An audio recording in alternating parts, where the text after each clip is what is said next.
The Bikeriders is the latest film from filmmaker Jeff Nichols, and it tells the story of the rise and fall of the Vandals motorcycle club with a eclectic cast of well-known actors, including Jodie Comer, Austin Butler, Tom Hardy, Michael Shannon, Mike Faist, Boyd Holbrook, Norman Reedus.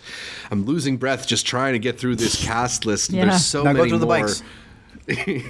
I don't know bikes like that, but maybe you can fill me in. Harley Davidson. I know you're Harley ready to go. Davidson, Bert Triumph, dozen. Indian. Yeah. There we go. Thank you. Did we say Mitsubishi? I know they make bikes too. Chopper See model one in the number movie. one. Didn't see one Chopper in the 2. movie, so I'm not including it. I've only mentioned ones I saw in the movie. Oh, look at you actually Wow. diagnosing the motorcycles. I guess one of us at least might be ready for a trip around with the Vandals after this. I am Zachary Shevich, joined as always by Arturo Zurita and our motorcycle-knowing third chair, Amanda the Jedi. The Bikeriders I'm wearing. Oh yeah, true. You are usually denim clad, the most likely to be denim clad out of all of us. It's true. It's The true. costume I am. designer said that they got all used denim to make the costumes, which was pretty cool. But she They- said I that there's actually- one There's that one. they bought off Amazon, and she said that she has a bet out there for whoever can find which one of the jackets is not an actual tailored jacket, Well, I but just did one that they wake rubbed up with up. like someone in my closet stealing things, so like I'm joking, not actually. I was like, damn, bro. Not actually. That'd be funny. It just would be another one of these like dramatic chapters of your life that we're used to hearing on the podcast. So I would not be surprised. Guy jumps out, Anyway. he's got denim and our fractured DVDs. That's all it is. Him running away with them. Yeah, the guy with the holes in my apartment walls, someone was actually hiding in there to steal my denim vest for the Bikeriders. On June of all months. Unbelievable. The Bikeriders begins in 1965 as Mike Faist's journalist character begins interviewing people to find out more about this motorcycle club chapter of the Vandals. It's sort of structured around these two interviews with Kathy, played by Jodie Comer, one taking place in 1965 as the club is beginning to flourish, and one in 1973 as things have sort of fallen apart. And the film itself sort of tells, in many ways, alongside the story of the rise and fall of this motorcycle club and how it journeyed from being a club into being a gang. It also is telling the story of America in a lot of ways and what happened to the country as it went through the Vietnam War, and many of the people who participated in that war came home to an unforgiving nation, and as well as the way that like drugs and other elements of crime infiltrated all aspects of American life and brought an end to many once beloved institutions. There's so much to pull apart with in this movie. Art, what was your big reaction to the Bikeriders? Yeah, I was very skeptical going into it. I knew all the towns mentioned in this movie. I recognized a lot of the accents, and it looked cool for what it was going for, because clearly he was inspired, Jeff Nichols, the director, by Goodfellas and trying to, capture a kind of culture. But this is supposed to, he's almost pitching it like it's the pre-crime version of this club. The crime came after the fact. It is, I want to say, a little sanitized in that aspect of, they're always fighting with each other. They're never fighting other people per se. There's some battles here or there, but it's like it's more an internal thing that's happening. First. Somebody else started it, Somebody else it was started that. a little bit of a fight, but we were cool at the end of it. It's like, nah, I'm sure it gets rougher, but you could have shown a little bit more of the shades of what was going on. You do Why have did some. people have issues with people wearing colors? What started that? What is the 1%? What is 1%ers? What is there was a lot more that they could have covered and they didn't. Yeah. But for what the story was going for on this, love triangle that they have going on between Austin Butler at the base of it, the one who's kind of emotionless, who really wants no responsibilities, but has to deal with either taking over this club that he, kind of became a part of and he was able to find some solace in, or his partner, played by Jodie Comer, who is kind of telling him, I know you love this passion, but it's either, the dreadful me or that, and you have to choose. And kind of that love triangle that they have going on. And what happens when a bunch of outsiders end up forming this group, as how Zach put it, it kind of becomes a story of America and how we create communities here. When everybody else makes you the outcast, you come together to form a group, but without those rules, or sometimes, the ruleless people creating rules, it ends up backfiring and becomes something that becomes too big to control for the one Tom Hardy playing Johnny, who kind of runs it all. And honestly, it won me over. There's some funny accents here and there, but there are some accents that are done so well. There are some performances that are so subtle, and while it left me wanting more, that's also the sign of a really good movie that you just like living in. It's a film that you go in, and the way that he mixes shooting on film and digitally. He puts you on that seat. You're like Jodie Comer by midway through the movie. You know, she's falling in love with this guy, but in reality, she's falling in love with the bikes just as much. And I really liked it. Absolutely. Like, I know you had some skepticism going in the movie, particularly around Jodie Comer's accent. And if you listen to interviews with Jeff Nichols, he will swear that it is a perfect imitation of the actual Kathy. I have a short clip here that we can listen to and judge for ourselves. Then they said it's for the kids, you know. Everybody should bring their kids. You bring the kids, and all the husbands are stoned. The wives, you know, are bitching at the husbands. Huh? I mean, it sounds a lot like the clip. I don't know if that's like... say, if anything, she sounds like a British person trying to fake an accent from Chicago a little bit. More so than Jodie does as a non-American. Yeah.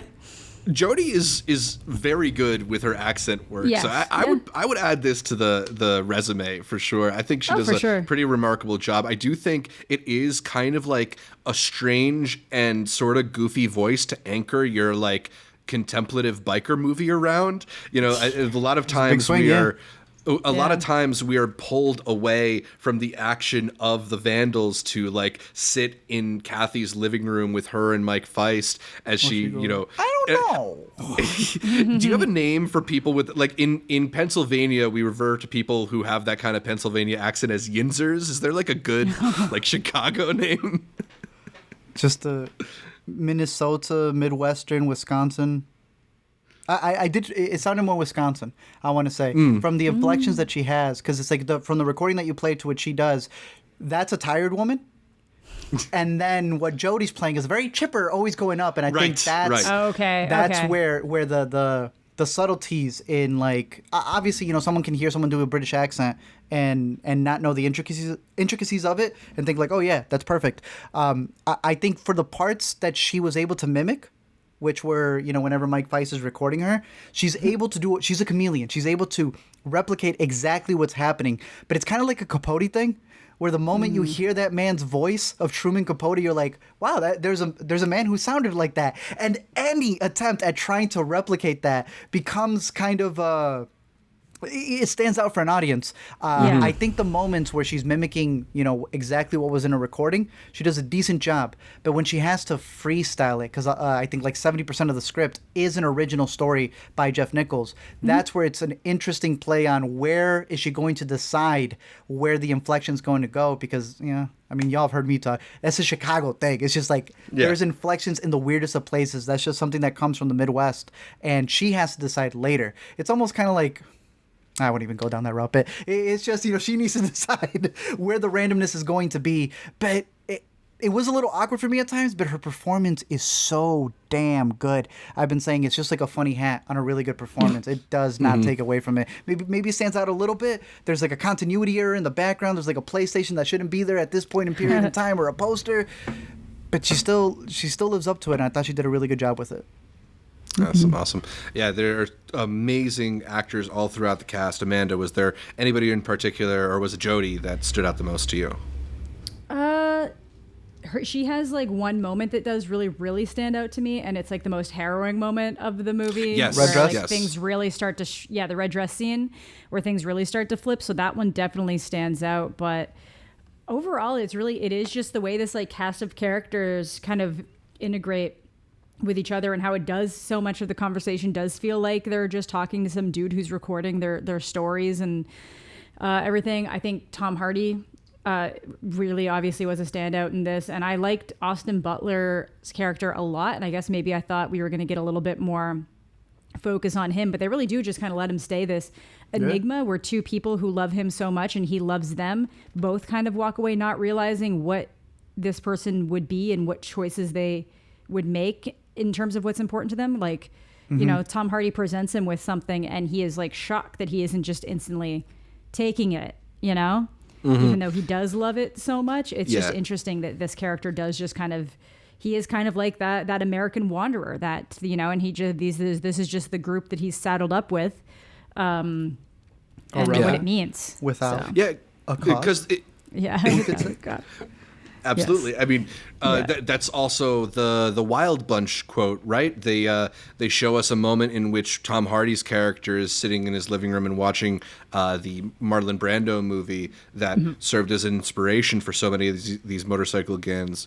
And Brando is asked, "What are you rebelling against?" And he says, "Oh, what is it? What do you got?" Or like, it's not a clear kind of agenda. It's just sort of an attitude, a disposition, anti-establishment, just like exactly right. You know, counterculture. It's a counterculture. Yeah, and I think, you know, there's sort of the allure in the mystery of a guy like Austin Butler who presents himself with very few words and sort of has this brooding look to him. He's got the leather jacket, the cigarette, the motorcycle, all the kind of like masculine tropes of like desirability. But I think what the movie sort of goes at lengths to point out is that sort of like mystery and that air of mystery he's trying to cultivate is kind of like it also him feeling like a mystery to himself. He doesn't want to like dive into himself. He doesn't want to look into himself. Yeah. Exactly. He kind of That's wants why he runs. to be free spirit, be more free spirited, and not attach himself to things in that way. So all the ways that the movie sort of comments on the masculinity of these guys and these people who are sort of looking for a mode to develop, because you know, this is post-World War II, which defined a generation's masculinity, and we're going into Vietnam. And another interesting thing is that we find out that several of these people are people who couldn't go to Vietnam for various reasons. Some of them rejected from it, including Michael Shannon's character. And it's the kind of like persona they want to occupy in place of being that kind of person. Yeah. That other kind of person. Just a different uniform. Yeah. Yes, definitely. Yeah. The movie does sort of move along with not a whole lot of like a plot. It gives you a lot of atmosphere. It gives you a lot of character, but there's not a lot of urgency or kind of like unanswered questions. Did that sort of inertia affect either of you at all, or did you not mind with the story? I didn't mind. I know we keep using Goodfellas, but it does still feel very different from Goodfellas because it's not. I feel like it would feel more like Goodfellas if it was more in Austin's perspective versus. I feel like it is mostly it's like Jodie's, and then occasionally we get a lot more from Johnny. Yeah, Johnny. We get a lot more from his perspective too. So it almost feels like side characters giving you their portrayal of something, even though that's the thing. It's just kind of like this vignette of all of these different people where some just stand out more. So I kind of liked how it just kind of like went through it. It's not super guided. Like there's so many ways this could have been like really like you could have really focused in kind of more like an Almost Famous thing where the focus is really on Feist's character and how he interacts with people, but they knew that there was moments he wasn't going to actually physically be around for, and they wanted to make sure that we could be involved in those moments. So like it pulls him out of that. So in some ways it feels like, and maybe that's what's stopping me from bumping it to the fore, that like this movie doesn't have like a very clear identity in how it's telling the story, but it versus it just feeling like this vignette of moments of, again, just the building, you know, just the most the purest way that you could take this book of photos with some interviews and write-ups and turn it into a movie with way more of a narrative feature. Totally. So it's interesting. It's interesting. Yeah, and that we haven't articulated yet is a really interesting launching point for this movie, because as you said, it's not based on a narrative book. It's not based on a story. It is based on basically the thing that the Mike Faist character is doing, an interview book with pictures with it that sort of just give you pictures. Which just kind of give you like a glimpse of the time and a quick look into the lives of these characters, but not necessarily the kind of like A leads to B leads to C kind of plot that you traditionally associate with the story. That's like the Bikeriders. I think the reason I liked it is because you feel like you're someone joining the gang. And in particular, Mike Faist's character of Danny, you see him, right? He's all dressed up. He's got his own The man's got the vest. cut sleeves and stuff, and you see him feeling himself. And then when he leaves, he's back to wearing what he usually wears and such. But it's almost an outsider's point of view of trying to understand, why do y'all love this so much? And in that, it's a hangout movie. It's him hanging out. Yeah. Like you were saying, in comparing it with Goodfellas, it's really more of a Linklater Dazed and Confused type thing. And everybody wants them. It just so happens to be this period in time of a group of people who came together because they had nowhere else to go. Yeah. But I think it very much feels like a reporter recounting something they've heard of it. And through those photographs that come to life, he's able to showcase it. I also know that Jeff Nichols said he had this story since he saw the book before his first movie. Yeah, he saw it on his brother's coffee table and just thought that would be interesting. And he was like, Michael Shannon's been telling him, when are we gonna make this movie? When are we gonna make this movie? Yeah. And he said he had a story to go with it, and it was kind of like that central trio was kind of just put into this book. So he kind of just he had the narrative. He just needed a setting. They became the setting. Right. Because I think Amanda may have brought it up how they're technically the Vandals, but that's a fake name. Yeah. In reality, they're based off the Outlaws. Yeah. Yeah. The Outlaws Motorcycle Club. So there is a lot of world building that he does there, and not trying to make like the real people, but it's almost he made it a fictional chapter, which is good. That's going to save his ass in areas. It's Way better. It's going to save his ass. It gives you a little bit more freedom to. I heard an interview where he talked about that there is a Benny in the book who is talked about a lot, but they only photograph Benny from behind. You never see his face. You see the back of his head. That's one of the coolest parts. Yeah. And it creates that kind of that allure, that air of mystery that they imbue into the Austin Butler character. I also think in terms of casting, as we go through the other characters, one of the cool parts is that Austin Butler's now playing what Tom Hardy would have played. So there is this back and forth, this genius idea of casting them both, so that Austin Butler, he's not just taking the roles that Hardy used to get. He's literally in here being chosen by Hardy to be like, yo, you should take over me, and he doesn't want that responsibility. You have a whole slew of people, like y'all had mentioned Michael Shannon, who's been in every single one of the director's works. Boyd Holbrook plays this one dude with like an earring who's always working on his cars. He in particular, I think is in that same realm of being, he's no longer taking the younger roles. He would be the old guard. A bunch of character actors. I love Emory Cohen. I think the homie is incredible. Me too, I had heard that because he's obviously in Place Beyond the Pines. Yeah. They had the same person who I think did the costumes or something with the bikes from Place Beyond the Pines, from Drive. And then they came here, and you feel that as well. You feel it, yeah. Bo Knapp is another character actor who's in the film who plays Wahoo. He's pretty good in it. And I like that idea of juxtaposing the younger people to them. Because then you get my boy who I've been rooting for ever since I canceled show. He's been in a couple of movies. I'm trying to find his name over here. I like him in the Baby Teeth film that came out during the pandemic. Oh, Toby Wallace. Yeah, I wanted to talk about Toby Wallace, who plays the kid in this movie. Yeah. It's kind of like an awesome role for a up-and-coming actor to play. Like, it's sort of the story of Leonardo DiCaprio's character in Once Upon a Time in Hollywood, how sometimes when they want to build up an up-and-coming actor, he's got to take on an already established guy, and in a lot of ways, he really gets that in getting to face off against Tom Hardy in this movie. Very smart. It's kind of a star-making performance. Yeah, for sure. I think he's been on the up and up, but to have a movie this big with him, with that many co-stars, a long time coming for him. That was a really good casting with him.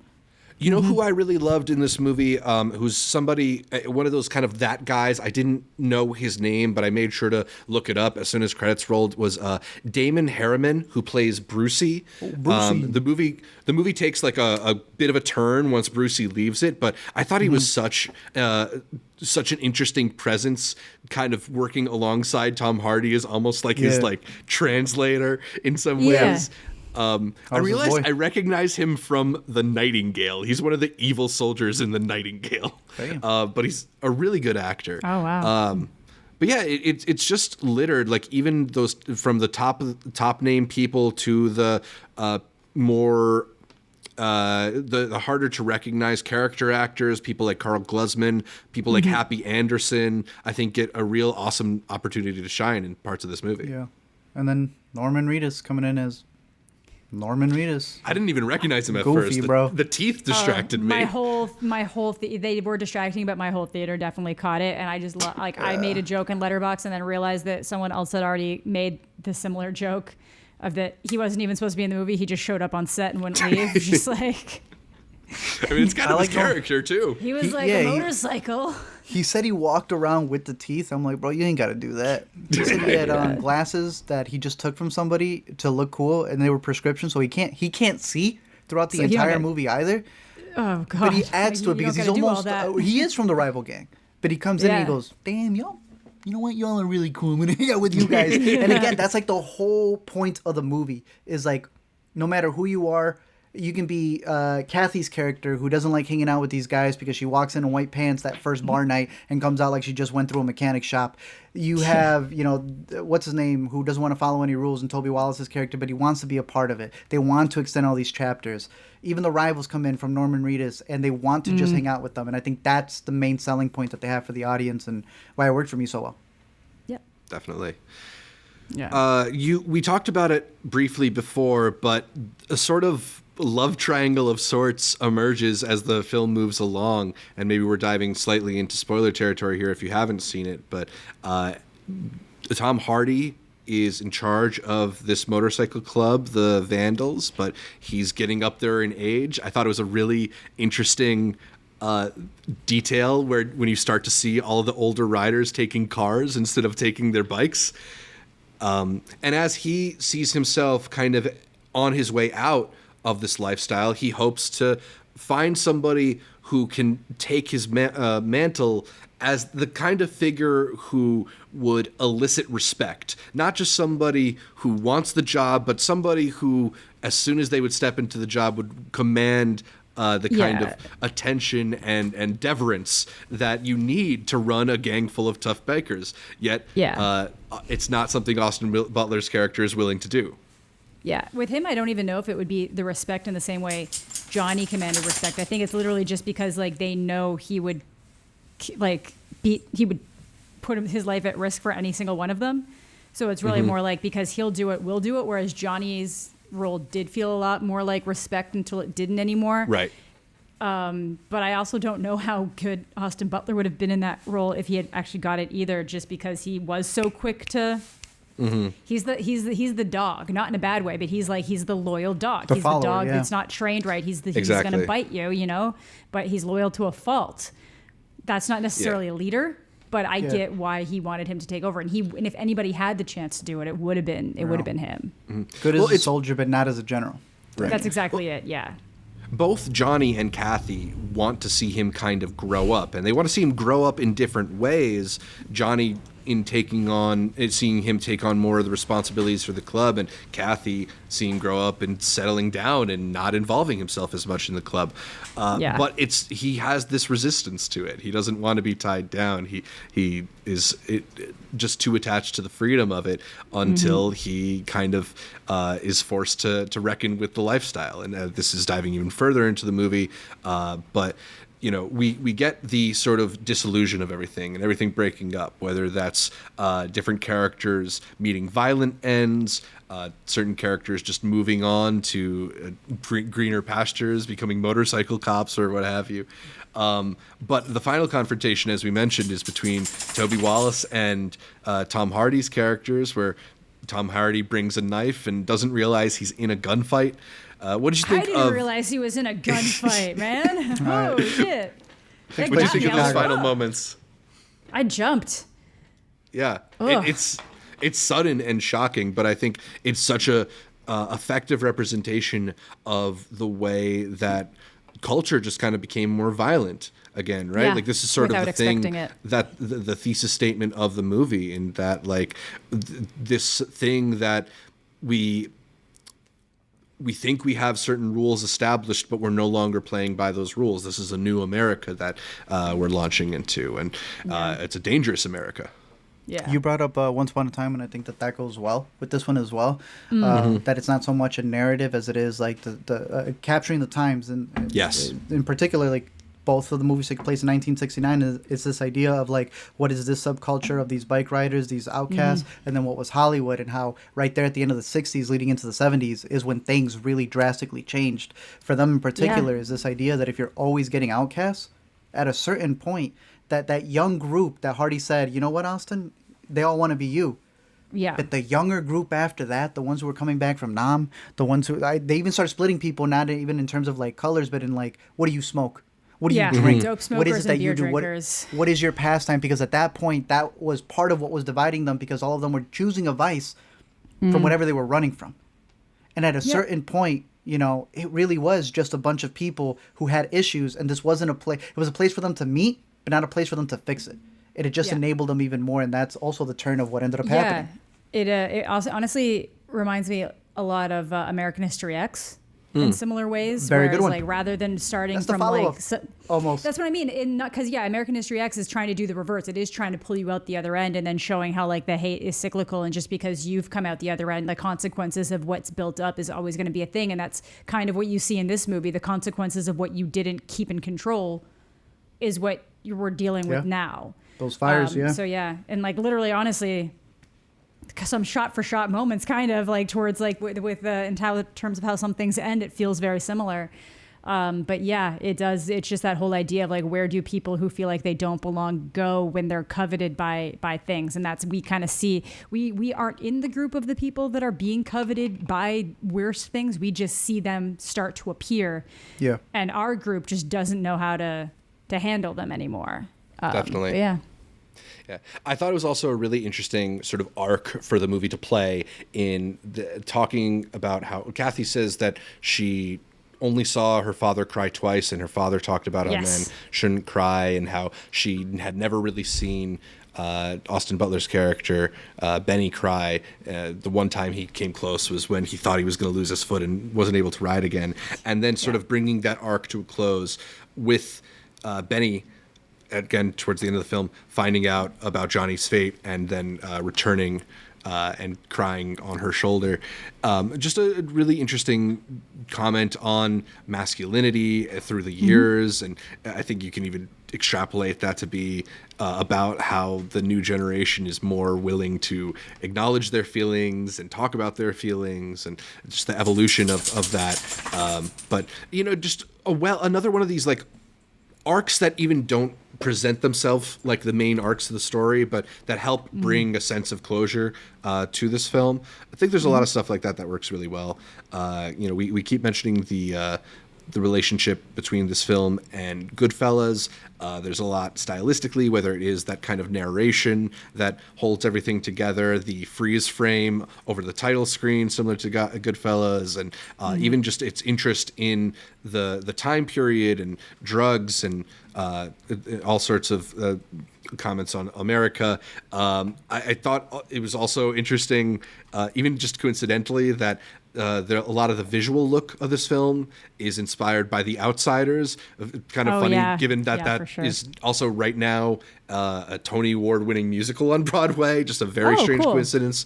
But yeah, I mean, there's certainly a lot of like classic American cinema that serves as either a reference point or like a good comparison point for this movie. It feels very much in dialogue with classic American movies. Yeah. Art, I think you like this film the most out of all of us. Is there any aspect of it that you're hoping stays in the conversation as we get towards the end of the year and start talking about awards and potential acting nominations, production nominations? Sound design, I don't know if it'll squeak past all the big movies that are coming out, but I did like the good year for sound design. Yeah, the sound was done very well. Not even for a nomination, but I do think the cinematography, again, splitting it to know when to make it film and know when to make it digital, in particular the night scenes. That was a very smart approach to him. Like, he obviously prefers film in all of his movies, but he knows when to switch up the medium. But like a big contender, probably Tom Hardy. I think he gave a really good performance. That's someone who's hiding a lot behind his eyes and his mumbles and his grumbles, and I mean, I think most of the quotes that I got came from him. A thing's gonna do what a thing's gonna do, and your call, knives, fists or knives. It's just cool stuff, bro. It's cool as hell, and then cool changed. Yeah, I get a lot of people finding Tom Hardy's whole deal to be like a little absurd and strange, but when he started talking, I was like, really, this is the accent we're going with for this one? Because I was like, okay, he's like, and I think it's honestly because if he kind of did more of like a handsome guy voice, she would have been interested in him in the bar, and she wasn't, because like the second he looks over, I'm like, why isn't she interested in him? He's like a very well put together, handsome guy. And then he starts talking, and you're like, okay, he's got a squeaky voice, which is not bad. It's he like directed parts of the movie. He's like obviously with him on set. He's like one of those people who. Does that mean LeBron he showed gets up a on coach? time? Yeah, Probably not, bro. I think a lot of it was just like what he could egg Austin on. So knowing that he was like, because they said he brought it up a lot. He was, I used to be in your role. I used to be in your role. And it's like they were playing off of that behind the scenes. There's this one behind the scene thing where he said when they first meet and he sits down to talk to Kathy, Tom Hardy's the one who's like, no, flip the chair over. Put your arms like that. Yeah. So now when he does it, you see those big old arms, and it makes him look that much cooler. So it's like Tom Hardy knows the things that he would have done if he was in that role. And he was kind of just like giving him all the pieces to make him look like more of a badass that he was passing down. And that's pretty cool. It so is now cool. I see why he was fighting in Mad Max all the time, because he's just egging it on. Yeah. All right, The Bikeriders, a fascinating film, a lot to pull out of it. Amanda, any last thoughts on this movie? No, I just enjoyed it. It's just one of those ones I'm like, that's enjoyable. There's like nothing that I can think of that I really don't like, and I'm just interested if I watch it again, will I like it more? Will it not be as good? I think I'm gonna like it more type thing. But I just thought it was like a solid movie. Definitely worth the watch. I'm probably gonna get my dad to watch it because he's into that kind of stuff. I ordered the book just to see what it's about. So yeah.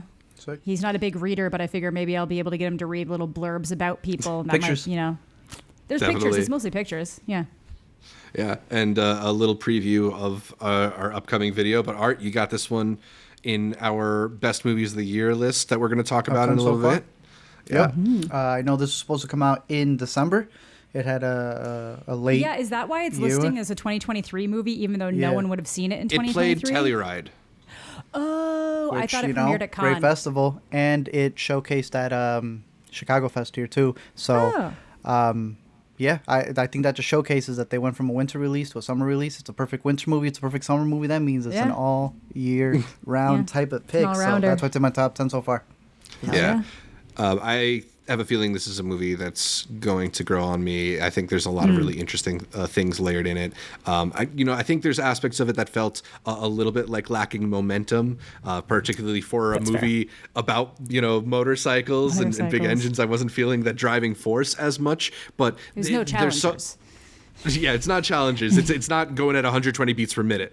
But there's so much to talk about. It's such an interesting layered film. So certainly a really worthwhile film and one of the interesting films that we've got here in 2024. So we're curious to hear what all of you think about the Bikeriders. Let us know by leaving a comment on this video. Hit us up on social media at IntercutPod. Maybe send us an email, intercutpod@gmail.com. I don't plug the email that much, but you can always email us. And you can also find us across social media. I'm at Zshevich or at Multiplex Show, wherever you find videos. That's at Amanda the Jedi. That's at LME Movies. And this has been Intercut Review. Do we have any good quotes? You got the quotes from Bikeriders. Take us out on a quote from Bikeriders. You'd have to kill me to take this jacket off.